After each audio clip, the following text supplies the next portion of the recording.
کیا آپ کبھی سوچتی ہیں کہ جو کچھ نظر آتا ہے کیا وہ حقیقت بھی ہوتا ہے؟ کیا کچھ کہانیاں اپنی گہرائی میں ایسے راز چھپائے ہوتی ہیں جو آپ کی سوچ بدل دیں؟ اگر ہاں تو آپ بالکل صحیح جگہ پر ہیں۔ آپ سن رہی ہیں تھاٹس ود رضوان۔ آج ہم ایک ایسے ناول کی پرتیں کھولیں گے جو بظاہر تو ایک کہانی ہے مگر حقیقت میں ایک بہت بڑا راز۔ تیار ہو جائیے کیونکہ آج ہم جاننے والے ہیں کہ دی سیکرٹ ہسٹری میں واقعی 2 قتل ہوئے ہیں۔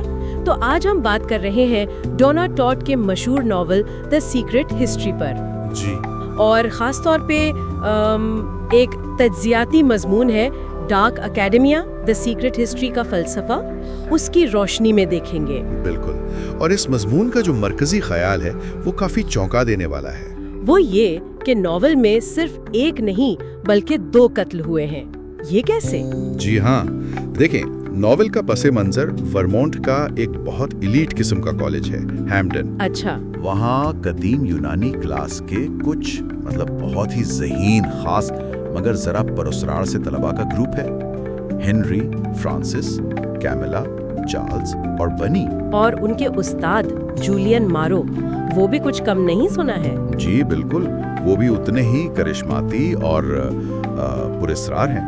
کہانی کا جو راوی ہے رچرڈ پوپن، وہ اس گروپ میں شامل ہوتا ہے۔ اچھا، شروع میں تو وہ علم، خوبصورتی اور اس اشرافیہ طرز زندگی سے بہت متاثر ہوتا ہے، لیکن جلدی اندازہ ہو جاتا ہے کہ یہ گروپ ایک بند فرقے کی طرح ہے، ایک کلٹ کی طرح۔ تو یہ پہلا قتل کیسے ہوا؟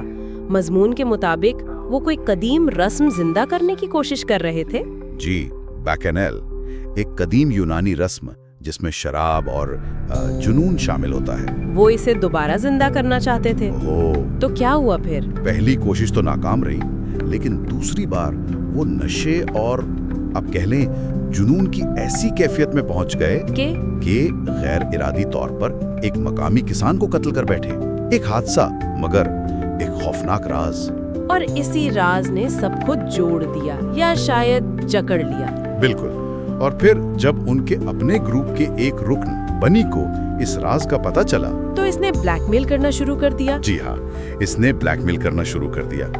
تو گروپ نے رچرڈ کے علاوہ فیصلہ کیا کہ بنی کو راستے سے ہٹانا ہوگا، اور انہوں نے اس سے مار دیا، کھائی میں دھکا دے کر۔ جی، یہ تھا پہلا جسمانی قتل جس کا ذکر ناول کے شروع میں ہی آ جاتا ہے۔ لیکن مضمون کہتا ہے کہ اصل کہانی یا اصل ٹریجڈی یہاں سے شروع ہوتی ہے۔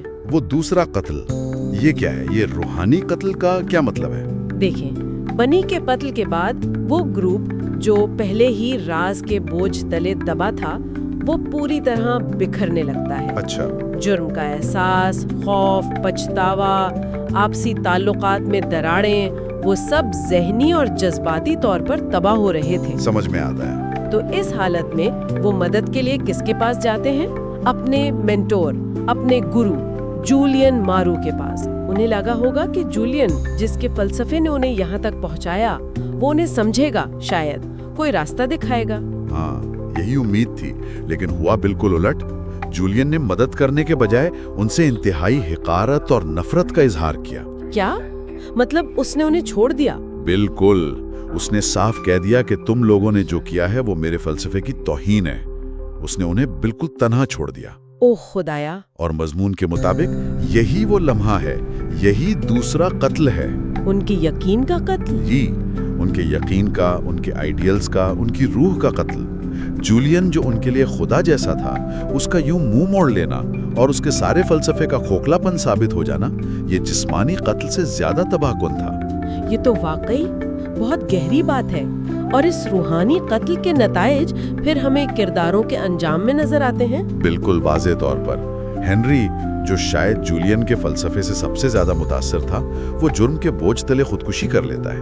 اور باقی فرانسس، کیملا، چارلز؟ فرانسس اپنی سماجی حیثیت سب کچھ کھو کر تنہائی کا شکار ہو جاتا ہے۔ جڑواں بہن بھائی کیملا اور چارلز، جن کا رشتہ بہت گہرا تھا، وہ ہمیشہ کے لیے ٹوٹ جاتا ہے۔ اور رچرڈ جو کہانی سنا رہا ہے، وہ ہمیشہ کے لیے ماضی کے ان سایوں میں قید ہو جاتا ہے۔ وہ کبھی اس تجربے سے باہر نہیں نکل پاتا۔ تو مطلب اصل سبق یہ ہے کہ علم اور خوبصورتی کی تلاش اگر اخلاقیات سے خالی ہو تو وہ کتنی خطرناک ہو سکتی ہے۔ جی بالکل، اور یہ کہ رازوں کا بوجھ کتنا تباہ کن ہوتا ہے۔ ان کرداروں کو اصل سزا قانون نے نہیں دی، بلکہ ان کے اپنے ضمیر نے دی۔ ہاں، ان کا اپنا ضمیر ان کے لیے ایک نہ ختم ہونے والا قید خانہ بن گیا۔ وہ قاتل تو تھے، مگر شاید اپنے ہی جرم کے سب سے بڑے شکار بھی تھے۔ میوزک شروع ہوتی ہے، آہستہ آہستہ بلند ہوتی ہے۔ تو یہ تھا ہمارا آج کا سفر، دی سیکرٹ ہسٹری کی تاریک گہرائیوں میں۔ امید ہے کہ اس کہانی کے چھپے رازوں نے آپ کو بھی سوچنے پر مجبور کیا ہوگا۔